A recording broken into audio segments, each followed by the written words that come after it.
ఇప్పుడు మనం ఈ పోరాటంలో స్పందన లేని వారి గురించి మాట్లాడు. యేసు ప్రభువును పట్టించిన ఇస్కరియోతు యోధయే బెటరు. ఎందుకనంటే ఇస్కరియోతు యోధ అమ్మేశాడు యేసు ప్రభుని 30 నాణాలకి. కాకపోతే ఎక్కడో గిల్టీ ఫీలింగ్, అబ్బా ఒక పవిత్రుడిని అమ్మేశాను నేను, ఒక దేవుని కుమారుని అమ్మేశాను నేను, ఈయన నిజంగా దేవుని కుమారులానే ఉన్నాడు, నేను తప్పు ఏదో చేశాను అని ఒక గిల్టీ ఫీలింగ్ తనలో కలిగింది. తనలో ఒక పోరాటం, ముందు పోరాటం ఏంటంటే తనలో అంటే తన శరీరంలో ఉన్న ఇచ్చ ఏంటంటే డబ్బు సంపాదించాలా. అందుకనే ఫైనాన్సర్గా జాయిన్ అయ్యాడు యేసు ప్రభు దగ్గర. ఎప్పుడు సంచి ఉంటుంది, ఎక్కడ కానుకలు వచ్చినా ఎక్కడ డబ్బులు వచ్చినా ఈయన దగ్గరే ఉంటాయి, కాస్త నొక్కేసేవాడు అనమాట. కాబట్టి ఆయన శరీర కోరికలను బట్టి, తన శరీరపు అలవాట్లను బట్టి యేసు ప్రభుని అమ్మేశాడు. 30 నాళ్ళకి అమ్మేశాడు. 30 నాళ్ళకి అమ్మేసిన తర్వాత ఆయనలో ఒక గిల్టీ ఫీలింగ్, అరే ఏదో పాపం చేసినాను నేను, పాపం నాలో జరిగిపోయింది అని చెప్పి మళ్ళీ ప్రధాన యాజకుల దగ్గరికి వెళ్ళి ఆ 30 నాణేలు ఉన్నాయి కదా, ఆ 30 నాణేలు ఇలా ఇసిరేసాడు.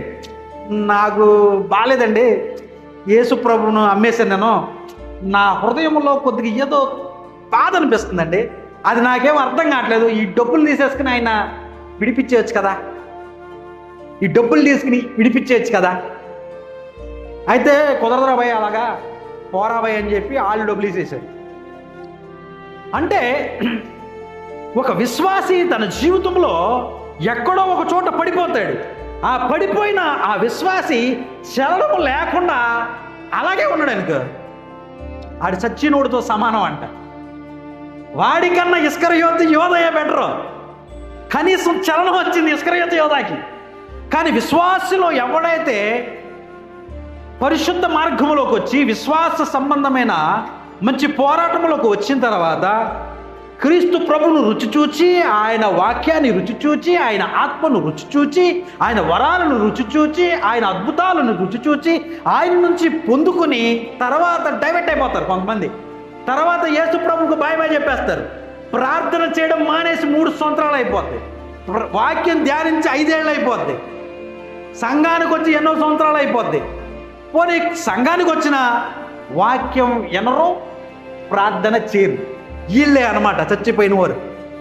చలనం లేని వాళ్ళు ఎవరనంటే ప్రార్థన చేయరు, వాక్యం తీయరు. ఎందుకనంటే వాళ్ళ చలనం లేదు, వాళ్ళు పోరాడాలనే ఆసక్తి ఏం లేదు. జనరల్గా ప్రార్థనకు వస్తారు బైబిల్ పట్టుకుని, ఇంటికి వెళ్ళి మళ్ళీ అదే పాత సినిమాలు, అదే రోత జీవితం, అదే వ్యభిచారం, అదే దుర్నీతి.